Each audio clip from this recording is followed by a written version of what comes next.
if I've been sitting like everyone else has, so. Sorry, I had printer problems, so I had to bring my laptop.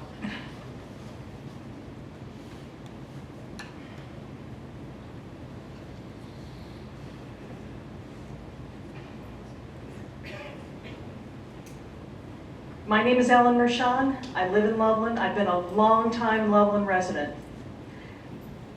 I'm not going to say how long, but I will tell you this. I remember when there wasn't a bike trail, okay? So that's a pretty long time. And I'm going to say we've come a long way since then. We've come a really long way. I came down to Loveland on Saturday because I had a meeting. I came down to Old Loveland because that's what folks like me who have been here for a while call it. We don't call it the historic district. We call it Old Loveland. And I must say the place was packed. It was buzzing. There was excitement, and within that excitement is opportunity. The bike trail was filled with overflowing, and so are the businesses. It was great. And I gotta say, what a problem to have. Too many people coming to your town, right? I mean, I think there are a lot of cities who would like to say, oh gosh, we have a problem. There's too many people coming in. So, the heart of the sweetheart of Ohio, I would say, is our downtown district. And it's grown to be vibrant. It's fueled by the bike trail and our beautiful river. And within that, arteries of opportunity have sprung up everywhere, feeding into our city. And in the midst, a unique sense of community has formed. One that you won't find elsewhere. It's our flavor. It's our brand. It's Loveland. It makes people want to come here. We have created, others have created, and now we're standing in the midst of a destination. So my suggestion is, think about that. We have a destination. That is a really unique thing and a unique place where we find ourselves in. And one of those arteries that has really brought people into our town is the farmers market. Our market is an amazing event. It brings people from all over, because I know a lot of people from outside who come to the market.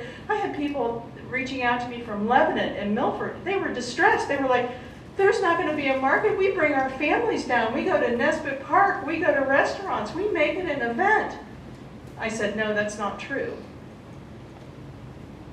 Interestingly, I also had conversations with two people who shared with me that they actually discovered Bomb Furniture during the course of the market, and one of them actually bought from you. So I just thought I'd share that because and I'm not without sympathy in your regard, because I know it's a hard place that you're at.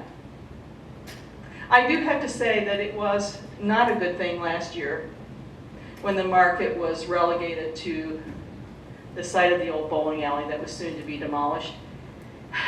It just didn't seem right, and we understand why. To take such a great event that brought so much life and so much opportunity and promoted our community in such a unique way and almost shove it off to the side. At least that's what it kind of felt like. It kind of felt like, yeah, the market, you're over there. But I'm happy to hear that Dave and Donna have been talking, and that's exciting to me, and that perhaps we can move forward.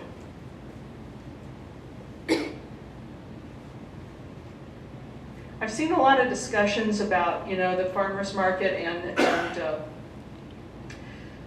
do they have the proper permits? What about tax implications and things like that? And I'm really glad that Donna addressed each one of those issues. I was grateful for that because it almost seemed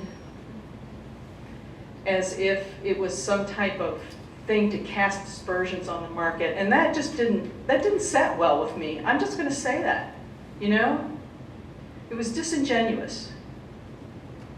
And most recently now, I've seen there have been discussions regarding monies that the city has spent.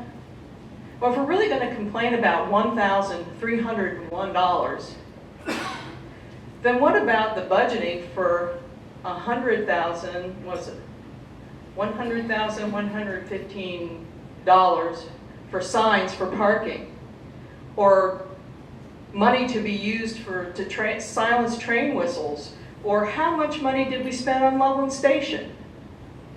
And what is our return? Now, don't get me wrong. It's not that I object to these things. I don't object to them. You know, I live here. I'm happy to see this. But that's a whole lot less money, isn't it? Ms. Mershon, you're at the 5 minutes. If you could wrap it up, I'd appreciate it. Thank you. So, my mic went dead. So, don't get me wrong. It's not that I object to these things, but certainly you can see my point. In closing, I would like to say that as a resident of this community, as a taxpayer, and as a registered voter, these things, for me, will not go unnoticed in the next election. And I'm quite sure others feel the same way. And I'm glad that you guys are taking advantage of the unique opportunity to turn this situation around for the community and for all of us. And I'm hoping to see a wonderful, vibrant market this year in our downtown area. Thank you so much for your time and consideration, and thank you for partnering with the local market. Thank you very much.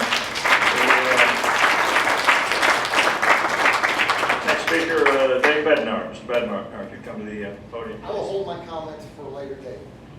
Okay, thank you very much. Andy Bateman.